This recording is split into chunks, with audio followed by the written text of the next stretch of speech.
Good morning, everyone, and welcome to Thyroid Multidisciplinary Seminars. I welcome you this morning for what I hope to be a very lively discussion, and one that I think will cover quite a bit of territory. We've got a truly exceptional panel this morning, and in the interest of time, I'm not going to go through and introduce each of these individuals for two reasons. One, it would take me the rest of the hour to really do justice to what these individuals have accomplished in their careers. I want to get to the cases. And the second reason is that you really have no business listening to us if you really don't know these individuals' names at this point in time here. These are really individuals who've made immense contributions to the world of thyroid surgery, and they are truly outstanding individuals who have changed the field and the way we manage thyroid cancer. So I want to just start off and say that what I'm asking this panel to do is to really tell us what's going on inside their minds as they approach a patient with a problem. And I dare say, I may be speaking for myself only, but I've talked to colleagues who understand that after a period of time where you are looking at a patient and you're processing so much information, that there are times when you're just not articulating everything that's going through your mind that allows you to arrive at a decision. And so my job today is to really hone in, and one way or another, I'm going to get on track here and try to get to the critical points of what what makes them decide how to intervene. As always, I'm going to ask the audience to send in your questions using the chat function, and I will do my best to get to those before the end of the hour. So everybody knows we're in the middle of March Madness, and one of the key things related to basketball is the shot clock. And so I'm going to employ my own internal shot clock today to keep the panel on track, and so that we can get through these cases and try to give everybody equal time, but also cover the spectrum of decision-making that I hope to accomplish here. So I'm going to start off with what I think are some really basic questions related to the scope of surgery. And I'd like to, Joe, I'm going to ask you, I've got a 63-year-old female with an asymptomatic, a little bit larger than 2 centimeter nodule. You see the scan here. Her cytology was papillary thyroid cancer. All of her preoperative assessment was showed nothing that was really out of the ordinary, except for the findings on that scan that you see there. And intraoperatively, the strap muscles were adherent to the nodule, and they were taken with the specimen. And so give me your thoughts here in terms of what role frozen section plays in this case, and does this patient require a total thyroidectomy? Mm-hmm. So this is a situation that if we had a preoperative conversation for limiting to a lobectomy, you always have to have an open mind going into every case and be ready to adjust your plan. If I'm finding the straps are actually involved, that may make this very much a T3 lesion as opposed to just microscopic invasion of the strap musculature. And so if I'm sensing this is going to be a T3 lesion with gross, evasion into the strap musculature, provided the nerve and everything's going well on that one side, I would have consented the patient for a possible total thyroidectomy. And I most likely would continue to do a total thyroidectomy because I anticipate there's going to be a recommendation for radioactive iodine afterwards for what appears to be gross invasion into the strap musculature. But this is something that would take a lot of discussion beforehand with the patient and engage them in the ultimate decision too. So how here this is your scan. What actually will dictate if you're raising up the strap muscles and you find that it's a kind of adherent, but all right, is it always clear to you whether it's microscopic or gross invasion that would guide that decision? It's not always perfectly clear, but usually when I've seen things that are more grossly invaded, it doesn't come off that easily off of the strap musculature. Frozen sections, I think in this particular, I like frozen sections for invasive thyroid cancer, but it could be a bit difficult here. But you could always run a frozen, certainly, in some of the musculature if you wanted to guide yourself. But if you're getting to that point, clinically, the judgment, I think, is going to be an important thing to consider removing maybe the whole thyroid in something like this with gross invasion. So, Ashok, does this patient require a total thyroidectomy?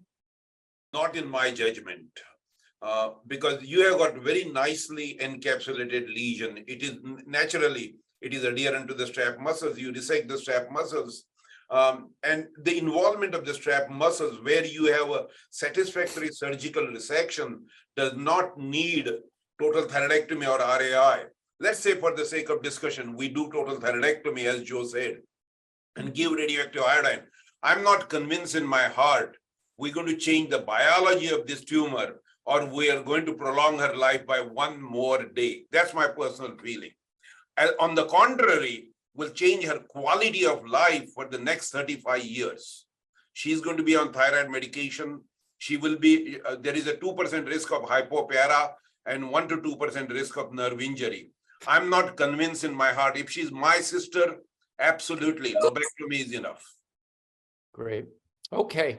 All right. That's why we are doing this. And Dr. Randolph, the scenario is slightly different here. We've got the same sort of innocent looking biopsy-proven papillary thyroid cancer with mobile cords, and ultrasound of central and lateral compartments is negative. But intraoperatively, you're feeling around in the central compartment and you feel some lymph nodes. This is a very, very common scenario. And this is what your frozen section comes back with, that 3 out of 6 of those nodes that you send off indeed are positive.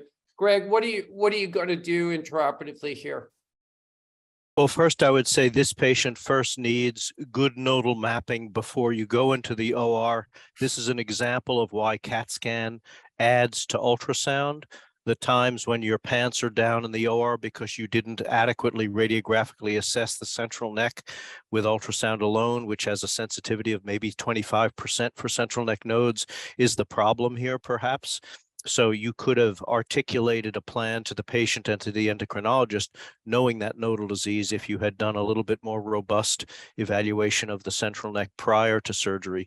Given that that wasn't done, I think if these are large enough to feel, that means there got to be a centimeter or so, and there are multiple nodes that are positive. If you have this is probably someone that an endocrinologist, even the most mature endocrinologist that's willing to backpedal on most radioactive iodine treatment is probably going to want to give radioactive iodine to. If you had just several nodes that were microscopically positive, that may not be the case if it's a mature endocrinologist that you're sending the patient to. So there is not every node is created equal, and there is lesser node which doesn't require total thyroidectomy and RI, but it looks to me like this patient has a plethora of nodes. They're big enough to feel, so I would do a central neck dissection and a total thyroidectomy in this circumstance, assuming the first side went well in terms of parathyroid preservation and nerve signal. All right. Let me just see, Zafereo, do you agree? Does this patient, these are sub-centimeter nodes that the only reason these were found is because you put your finger in and you felt them against the trachea, but otherwise these were not visible, and these are really small nodes, probably just a few millimeters in size here. Mark, are you gonna complete this thyroidectomy on the base of this? I would say probably not. I mean, obviously, there's a lot of preoperative discussion that goes in with every patient, and it's also about knowing your patient. I mean, there's some patients who come in and they want a total thyroidectomy, and you're really, really having to walk them back from that to do a lobectomy. So, but if this is a case of a patient who you talk to up front and they're kind of, doc, whatever you think, you're going to consent them for a low, possible total, possible central. You send a few frozen section, which I commonly do send frozen section of lymph nodes, kind of right around the thyroid. And then if they're positive, like in this case, I'll complete the central on that side. And I usually don't do a total in that case, and do not touch the contralateral side. I think, less than 5 lymph nodes still would not be put the patient into a high risk category for radioactive iodine. So I probably would just stick with the unilateral side. Sometimes I do, as I'm doing the central, it also depends on where this tumor is located. If the tumor's in the sort of toward the isthmus and you see some nodes that are sort of pretracheal, even sort of extending over to the right side of the trachea, I may sample a couple of those and send that for frozen section. And if you're really getting positive nodes that are all the way pretracheal and all the way kind of getting over to the right of the midline, then I would do a total and a bilateral central in that case. So I think it would depend a little bit on the intraoperative situation, but I probably would favor a lobectomy. All right. So, Greg, you have you were a co-conspirator on this paper on stage thyroidectomy, and a couple of years ago, I saw a patient that had been operated up in Boston, and this was actually inscribed on the patient's clavicle, and it says, "May we meet again." I went back to read the paper. I did not see that you tattooing these words is part of that process, but it caught my eye. I'm just kidding. This that was tattooed, and she did require completion, but she was not operated in Boston here. So, all right. So let's get to that common topic here of how do you manage the functioning RLM when it's involved by cancer? And I'm just going to share with you this patient who had multiple lymph nodes identified in the central compartment. This is the right side. And this is what we're finding when we're doing the neck dissection. And you can see that there is definitely adherence of this nerve on this lymph node here. And so my question is, Ashok, to what extent are you going to go to preserve the function of this nerve? And obviously, if you are, margins really aren't going to matter here. So this is the initial surgery for this patient. Tell me how you manage this situation. Yeah. Adherence of the primary tumor or the lymph nodes to the nerve is not uncommon. We see this fairly commonly. The question is, number one, can you separate the nerve efficiently without violating the tumor and leaving any cross tumor? That's the bottom line. Here, if you look at this picture, the node is adherent to the nerve, but the lateral aspect of the nerve is quite free. And I have a gut feeling if you do perineural, subneural dissection, you will be able to get this nerve off the nodes. What may happen, I just want to bring up, you may lose a signal by extensive dissection. So keep that in mind. If you think this patient needs total thyroidectomy, go on the other side. So you don't take a risk of 20% loss of signal against the 2% loss of signal on the other side. Would I sacrifice the nerve in this case? No. I think you will be able to. The whole question is, are you going to leave any tumor behind? Is the tumor encircling the nerve? And the third thing is, by extensive dissection, are you going to defunctionalize the nerve, which is going to be paralyzed anyway and not come back? So those are the three important decisions. In this case, the nerve looks pristine, clean to me. Okay.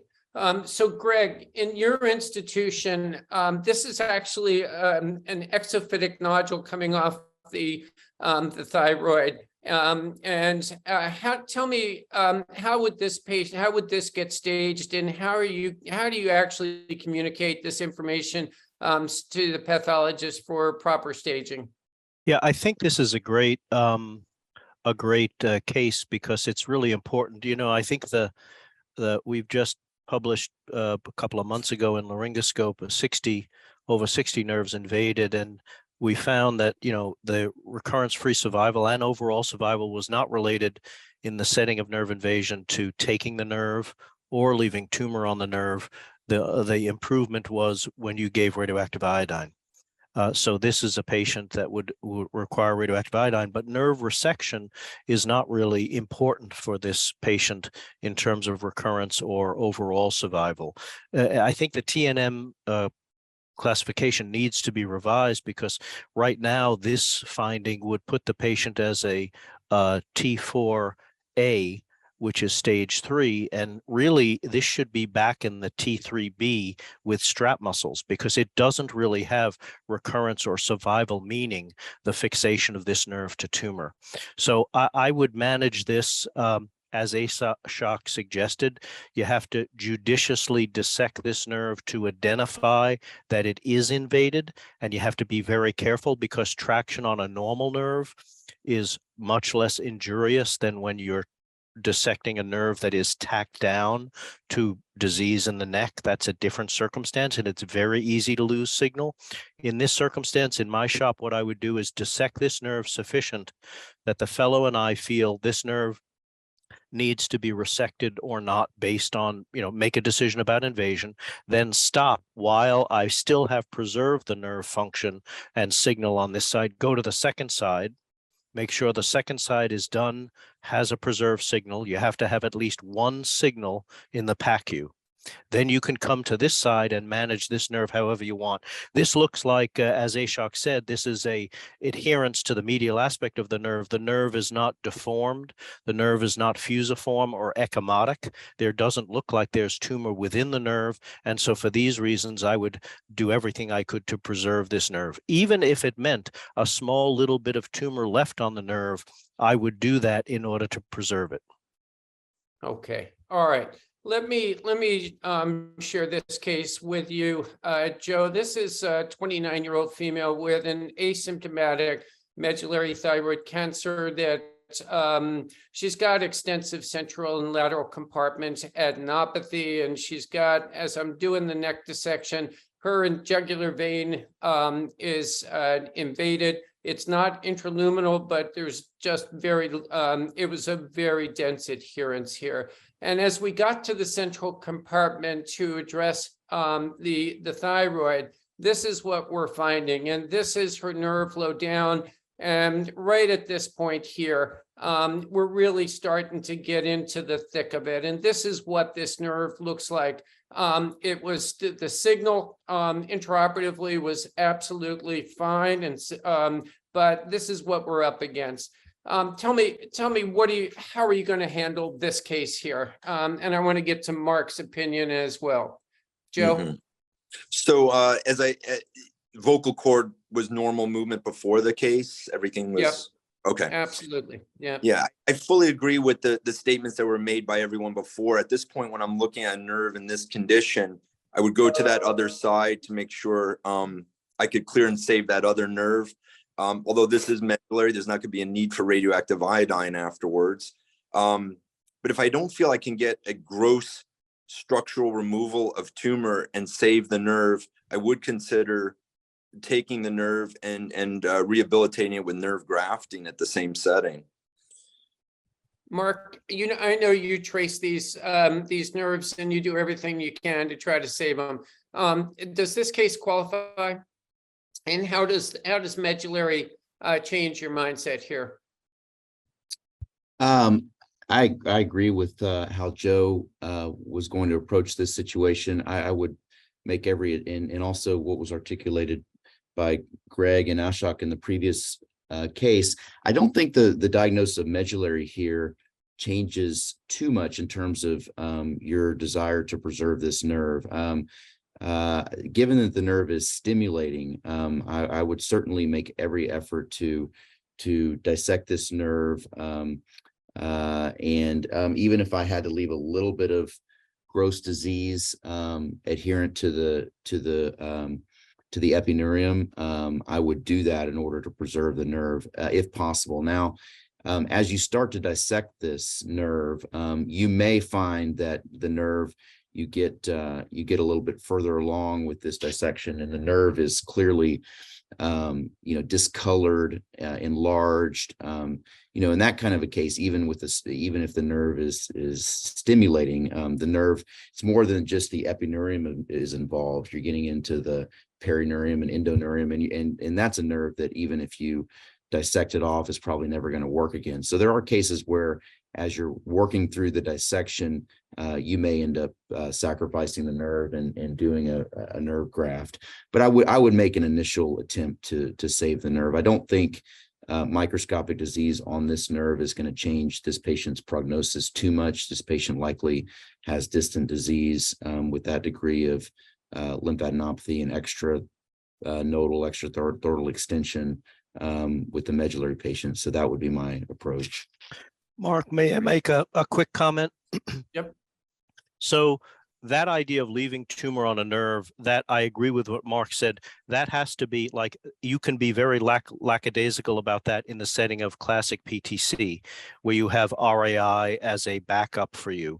But when you have higher grade tumors, whether it's medullary or say a poorly differentiated, you don't have those backup treatments to treat that small plaque of tumor. So you're much more on the side of resecting a nerve.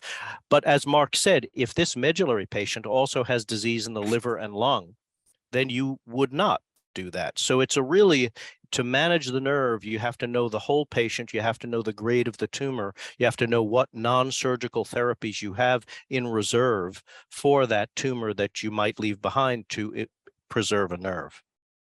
Mark, Right. this is Ashok. Can you go back to the previous picture? I just want to bring up one point. You have smartly identified the nerve proximally with the yellow marker, and distally, it is shaggy, irregular nerve. And even if you can dissect and preserve the function, this nerve is invaded by the tumor. That's you look at the nerve, previous picture, the previous case you showed, nice nerve. Here it starts nice and then it becomes very shaggy. And again, even though I agree with everything that is said, distant metastasis, etc., I think when we operate on medullary cancer, you want to get the best local control. And whether that will make a difference, as long as you preserve the nerve on the other side, I don't think functionally she will suffer much. So I would be a little more lenient looking at this picture to sacrifice the nerve and get better clearance. Again, it's a judgment call in the operating room. I agree with Ashok. And I think one of the points there too is it's not just the nerve, all that surrounding tissue, the musculature of the esophagus, the cricopharyngeus muscle, to get a structural removal there, you have to have that you remove, and local regional control is very important for this kind of patient, even when there's distant metastatic disease. All right. One Very good. comment, Mark. Sometimes in these cases, what can be helpful as you start to dissect a nerve out like this is if you can find the nerve more distally right at the joint, and then so you're working from two sides with the normal nerve and sort of tracing it back each way and seeing if that nerve can be preserved. But I agree with the comments from Doctors Randolph, Shaha, and Scharpf that you may very well end up sacrificing that nerve. All right. We're moving on, folks, because the shot clock went off here. So this is another patient who's actually got a paralyzed cord, and I think this will exemplify what you were just talking about. This is upfront papillary, but the imaging, we did get a PET scan because we were concerned that her nerve was out, and the family was very, very adamant that they wanted to know whether she had evidence of disease elsewhere. And this is what you're referring to. Here you can see that nerve coming in from below, and it is clearly changing. And she did indeed have an upfront vocal cord paralysis. So the decision regarding the nerve here is much, much clearer. But the question I'm going to come to Ashok for is she had resection of the cricoid, the portions of the trachea and the esophageal musculature. I want to ask you, Ashok, what's your goal of surgery here? And the follow-on question is, how are you going to accomplish that? Yeah, I think that's a great question. These are some of the most difficult problems. And many times when I see this in the operating room, I say, where is Mark? I want to send the case to him because I know. So what is the goal in this case? Number one, the satisfactory surgical resection. Number two, more importantly, to prevent and avoid future recurrence. No matter how good an operation you do in this case, the possibility of recurring in a critical area near the cricotracheal junction is very high. And this is one case where, depending on pathology, I would be more lenient in considering post-op radiation therapy. I have a gut feeling this is going to be aggressive, somewhat aggressive thyroid cancer, may not be poorly differentiated. It's a brilliantly positive on PET scan. And the future recurrence in this case will cause laryngectomy. So I would be more prepared. These are not the easy cases. These are tough cases. You do the first time you do the best cancer operation. The nerve is gone, sacrifice the nerve, the cricoid, whatever the age of the cricoid, cricopharyngeus muscle. She will suffer a little bit with some dysphagia, but that would be the best service you will do to prolong her life and avoid local recurrence. So you're absolutely right. This woman had evidence of great progression. There was tumor necrosis. I underline these margins. I want each of you guys to just comment. Is this a case where you're going to rely on frozen section intraoperatively here? Does frozen play a role? Ashok, you're shaking your head no. The only advantage of frozen is when you have shaved the entire tumor and you just want to document on paper that the remaining tissue is free of disease. It is just, you know, as a surgeon what you have done, but you do it many times like the tracheal wall or cricoid wall to show that my margins were negative, or I was a smart surgeon and I took out all the tumor. That's about it, nothing more.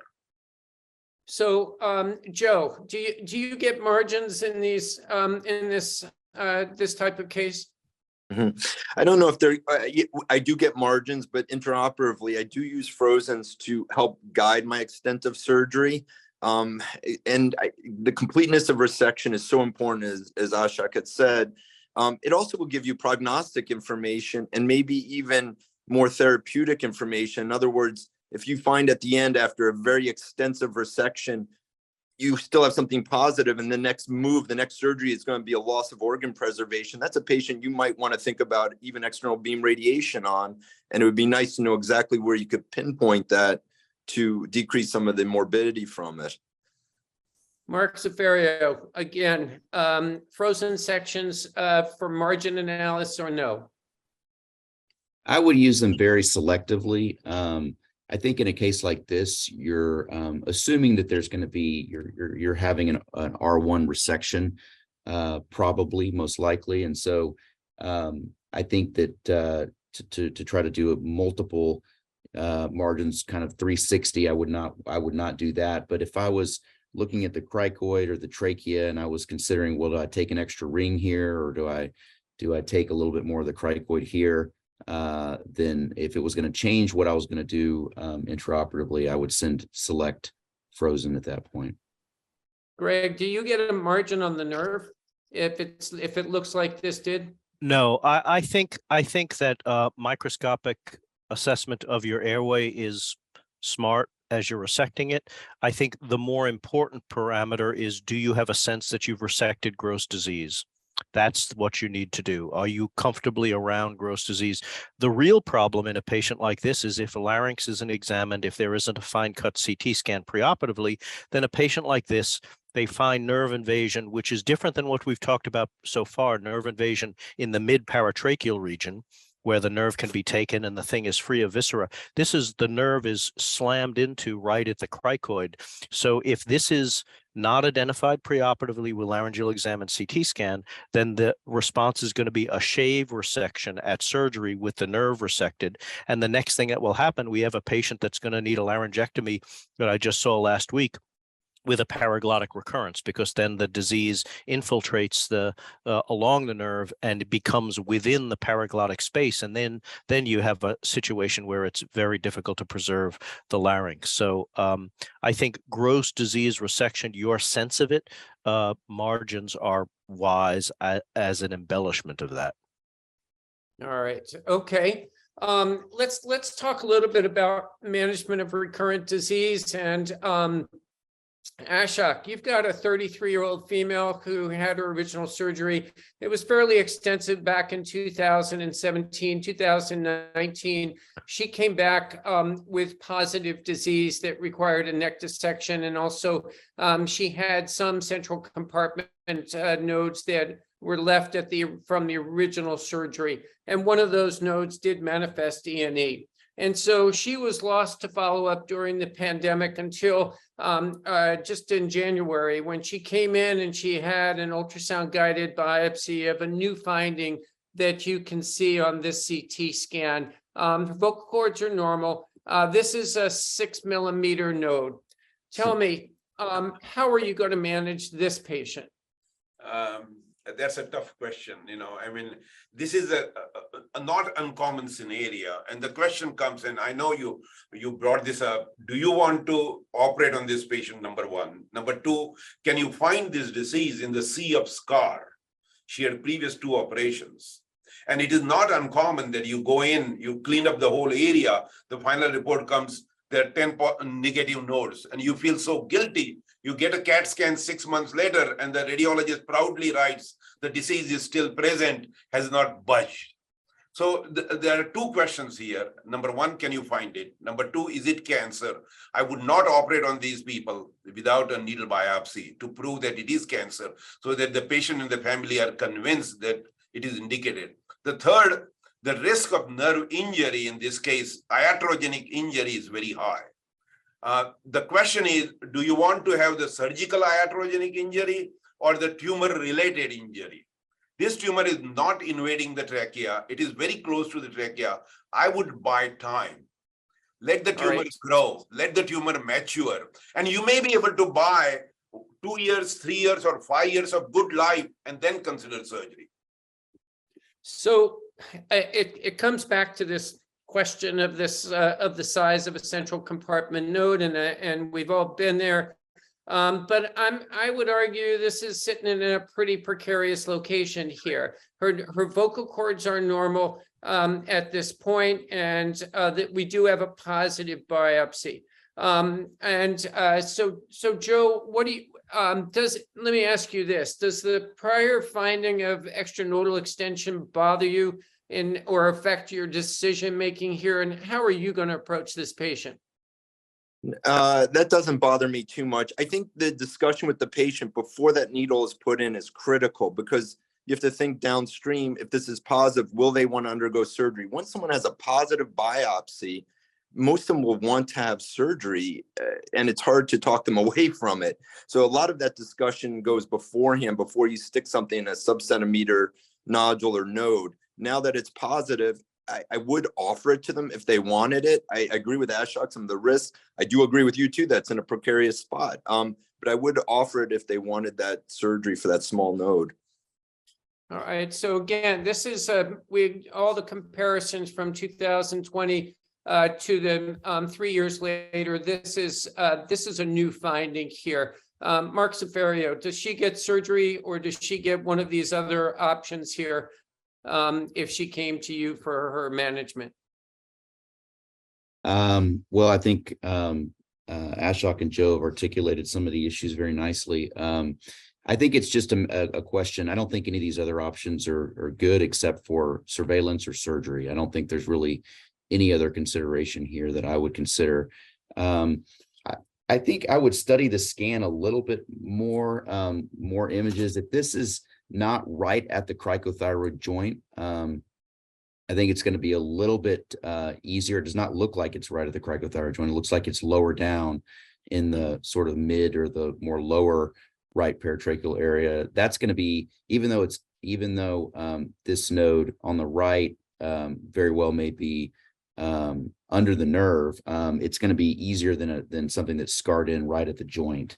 So I do think that with the 6 millimeter node, I probably would watch it for a little while. I would let the patient live with the disease for a little while, even though it's new over the last 3 years. It's still a relatively indolent disease. We have to remember that. I mean, this is disease that the original surgery was in 2017, then 2019, and now it's 2023. So you're 6 years later. I mean, this disease didn't just appear out of nowhere. I mean, there was some residual disease that has been there all along, and it's growing, but I don't think it's growing at a pace where you would need to act immediately. So I probably would prepare the patient that they're going to need surgery, in the coming years, but I wouldn't probably act on it immediately. Okay. All right. Terrific. Let's move on to another patient who presents this challenge. And this is a woman, 42 years of age, who presented in 2022. She's an attorney. She underwent surgery at another institution in 2000 and I can't read my. It was 2021. And at that time, the op report clearly states that the nerve was encased at the joint, multiple efforts were made to preserve that nerve and to try to get the disease out, but they knew that disease was left behind. It proved to be tall cell variant. One lymph node was removed, and the patient underwent postoperative radioactive iodine. Her vocal cords were mobile, and she did undergo a follow-up biopsy of this area, and as well as several other lymph nodes that were positive.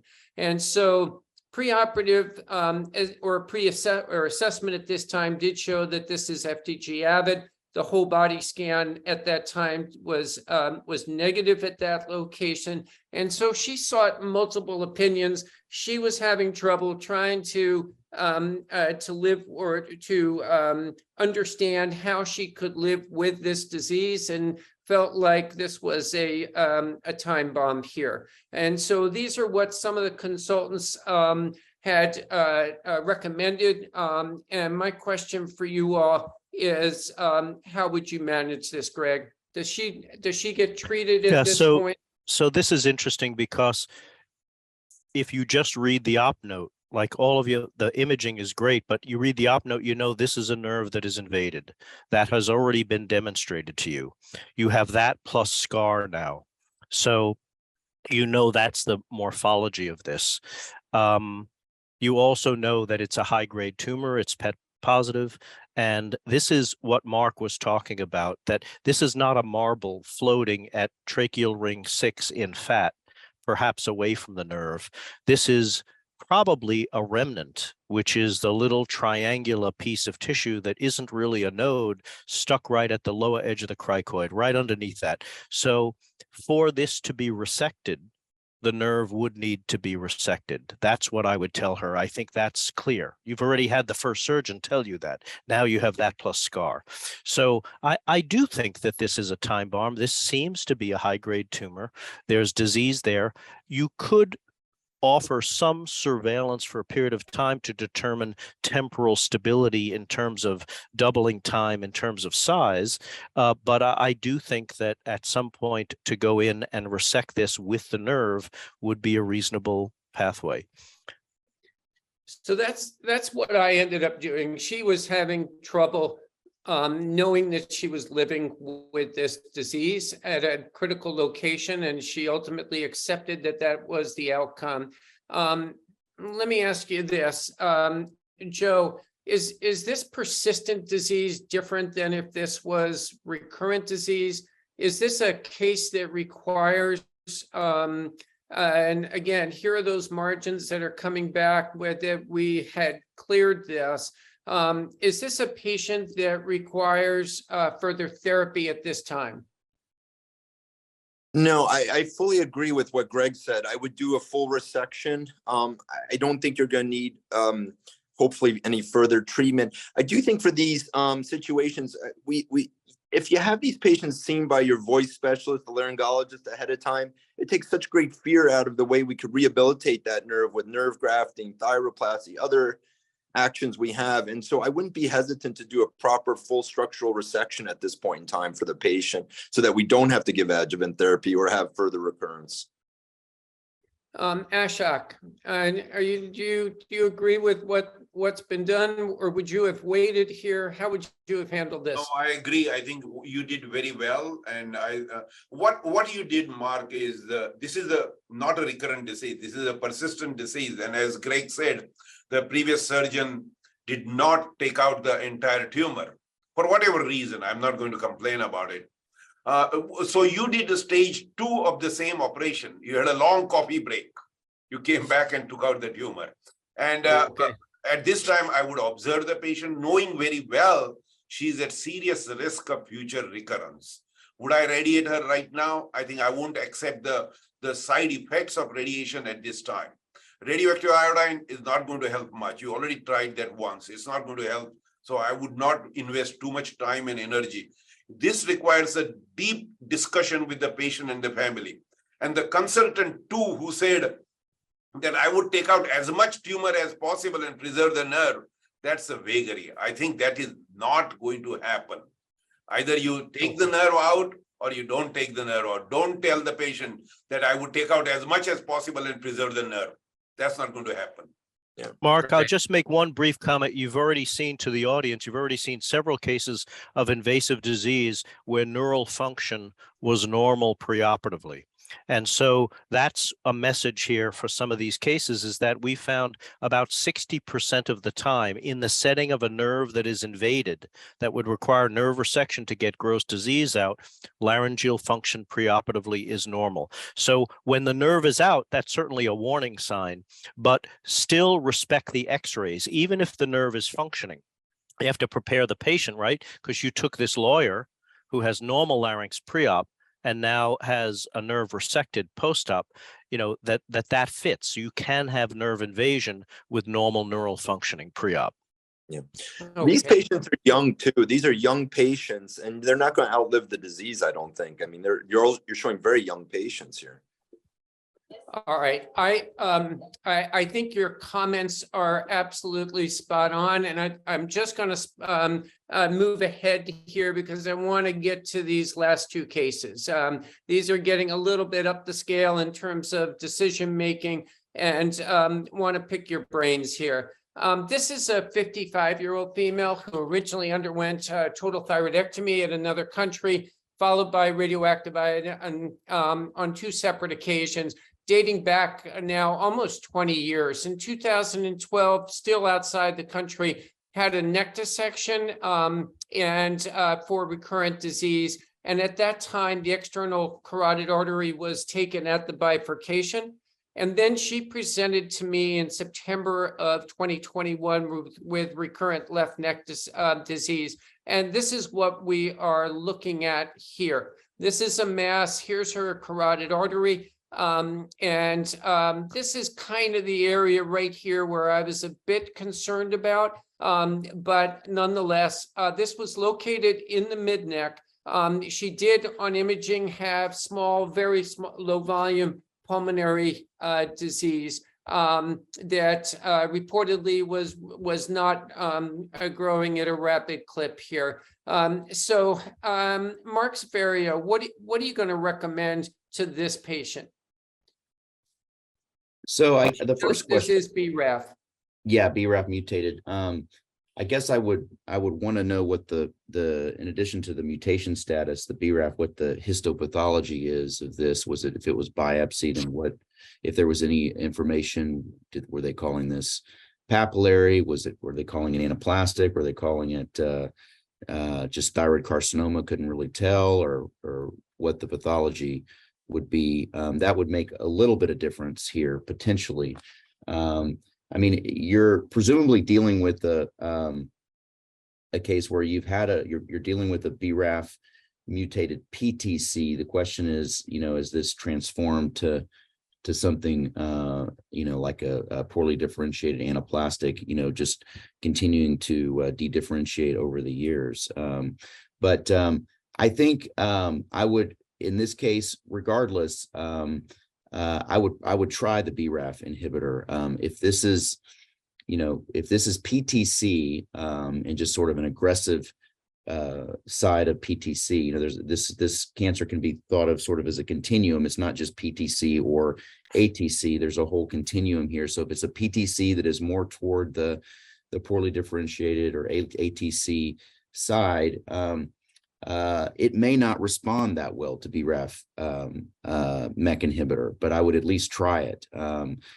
Typically, the response rate to these drugs is inversely proportional to the growth rate. So if this disease has been growing slowly over many years, last surgery was in 2012, now you're at 2021, it may not respond very much. You wouldn't expect a robust response like you would get with an anaplastic patient, but I'd probably put them on it. They could probably stay on that for some years, and you may get some shrinkage.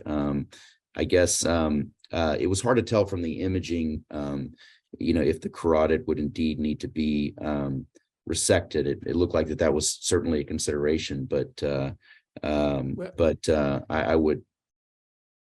would start with the BRAF inhibitor and see where we get. Mark, I think this looks like a pretty nasty set of films. Carotid, sympathetic chain, vagus. These are all things that are going to be very seriously on the block. And I don't disagree with Mark. A neoadjuvant approach to try and shrink this down, have it become a little bit less of an invasive front, would be very reasonable.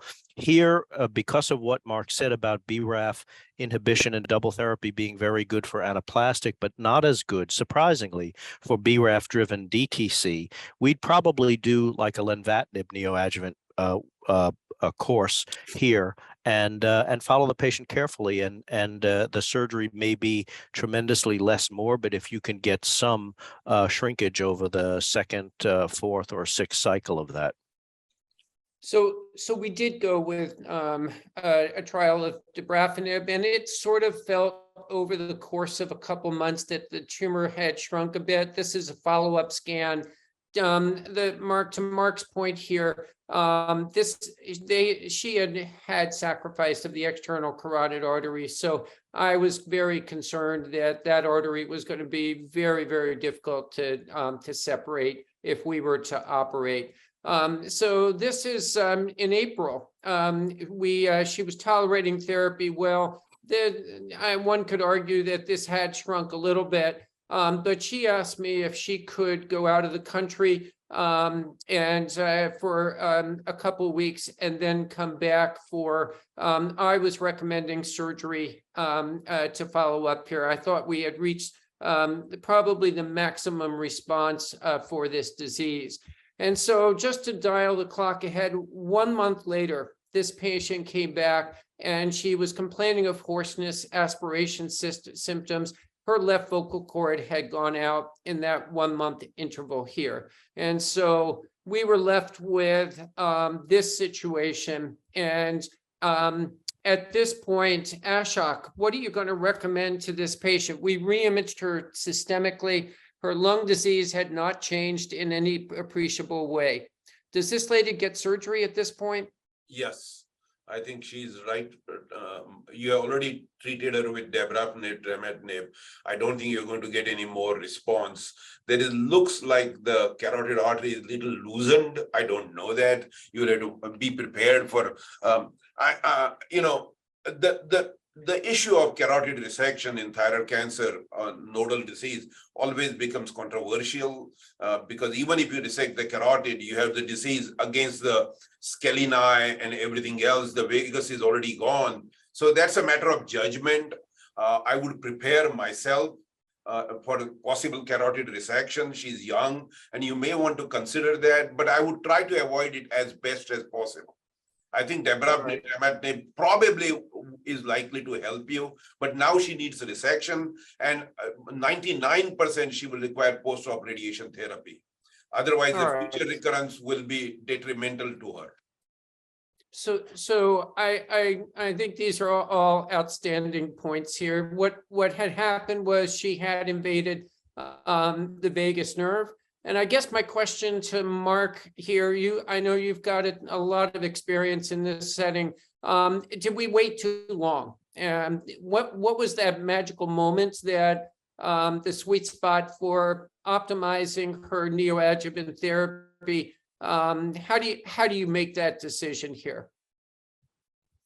I don't think in this case you waited too long. In fact, I think, I couldn't tell from the imaging if there was significant progression. It didn't look like there was significant progression. It just seemed like that the patient had lost function of the nerve, which, in the case of a surgery, you weren't going to preserve that nerve anyway, the vagus in this case. So I still think it was the right thing to do in terms of the attempt at neoadjuvant therapy, whether BRAF directed or, as Greg mentioned, lenvatinib would be another excellent option. But I think that was still the right thing to do. And typically with these papillary cancers, you're not going to see a lot of regression of the disease with BRAF MEK inhibitor. You'll see some, but you're not going to see a lot of progression either. I think that this nerve just happened to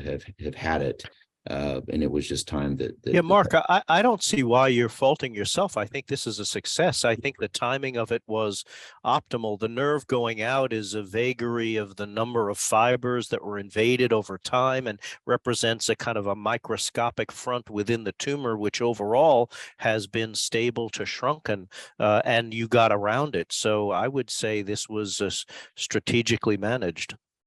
Mark, Right. one point I would add to, at the very first presentation, I would get ahead of as much as I could with neurovascular evaluation with balloon test occlusion, because if that was her dominant artery, she couldn't sustain that. If these drugs didn't respond well, if the tumor didn't respond well to the drugs, you're risking a neurovascular, complication or catastrophe where you might want to think about getting vascular surgery on board, maybe a surgical intervention earlier on.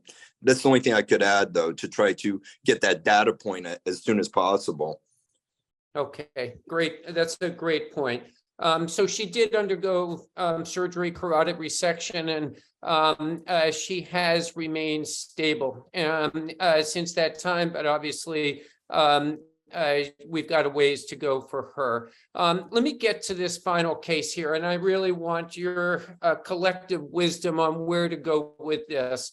This is an 84-year-old female with recurrent central compartment disease, and she's had evidence of grade progression for since the very outset. She had presented originally in 2016 when she was opened by an outside surgeon who found that her disease was invading the trachea. We did imaging, as you can see here, and elected to move forward with surgery. And we had to take a portion of the wall of the trachea, the cricoid. The recurrent laryngeal nerve had to be sacrificed along with the muscularis of the esophagus. This was a torso variant and staged as you see here, and there was evidence of grade progression with skeletal muscle invasion. And she had nodal involvement, and margins were clear. We've talked about this. Let me come back to this issue of external beam. And again, we're dealing with a patient at that time in her late 70s. She recurred back in 2 years or 3 years later in 2019 with nodal-based disease that was removed. Again, commenting on grade progression, but all of this seemed to be nodal-based disease.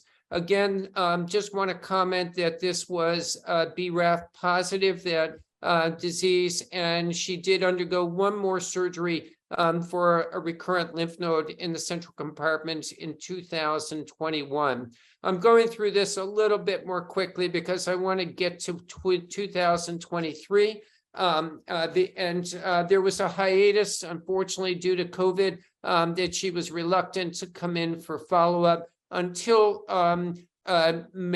until September or late August, where she underwent imaging. She had small volume lung disease, and we noticed this rind of tissue that you can see here that was between the esophagus and the cricoid. And we tried to get a biopsy. There was a biopsy that went in into this area that was negative. And so we elected in discussions with her to do short interval follow-up imaging. And this is where we are at this time right now. And so she has obvious progression here. This is a diverticulum that's up against the wall of the carotid artery, and she has nodal central compartment extending, as you see here, FDG avid nodal disease. So my question at this point, here's her the last set of images I'm going to give you. Joe, what are you going to recommend to this patient? We're in the midst of trying to make some critical decisions here. Let me start with what are your goals of care here? The goal is for functional optimization, particularly that solitary nerve on the other side where the nerve may get compromised as the disease progresses to the other side. You want her to be trach independent. It's a very, very difficult situation. It is one where I may have certainly a discussion with my multidisciplinary partners and maybe consider external beam radiation here to stabilize this disease process. I have to say, the patients we have given radiation to, they can isolate, and the morbidity has not been that bad as it is for tonsil or base of tongue cancer where the pharyngeal musculature is involved. But I might consider having my radiation oncology partners seeing her, as well as the med-onc partners, but you want to stabilize that other nerve and the function of the trachea. Do you think that you're going to be able to really get, I mean, this is disease that's progressed fairly significantly over the course of a few months. Do you think you're going to be able to stabilize this with external beam, Ashok? No, I think this lady, you need to have a heart-to-heart talk with the patient and the family. She needs a total laryngectomy. I don't know the lower extent of the trachea, but if you can resect the tumor below the level of the, I mean, if you can resect the trachea below the level of the tumor, I would definitely offer a total laryngectomy, cervical esophagectomy, and appropriate reconstruction either by gastric pull-up or jejunum. That's the only way you will be able to prolong her life. Anything else, external radiation will stabilize her disease, but she may have more problems. Airway will be a problem in near future, at which time she will be on tracheostomy. Now, the family will have to make decision what they exactly want. She's 80 plus, remember that. Is she a healthy 84? Can she undergo a laryngectomy and free flap and all? Would she be able to talk? She can. It's a challenge. Mark Zafereo, any role for BRAF inhibitor in this situation? Is this going to change anything for her? Well, I think it will prolong her laryngectomy-free survival. I mean, and she's 84. So if you can get a couple of years with that, it may not. It may, I mean, you know, but the fact that this is growing relatively, you know, rapidly. I mean, doesn't look like it's anaplastic-like, but it looks like it's, you know, growing at a pretty good pace for a papillary over a few months. It could be anaplastic even. I would definitely start her on a BRAF MEK inhibitor and see what kind of control you can get. Maybe you can get control for a year or two. You can avoid a laryngectomy for a while, give her some quality of life for a few years. I mean, clearly the surgery is a laryngectomy, you know, if and when, you know, that time comes, but may be able to at least put it off for some time with the BRAF MEK inhibitor.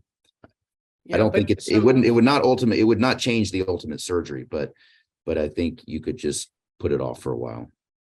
So what about if I mean, you have to tell her that there is a not insignificant risk of progression of disease, even if she's one of those unlucky ones not to respond here.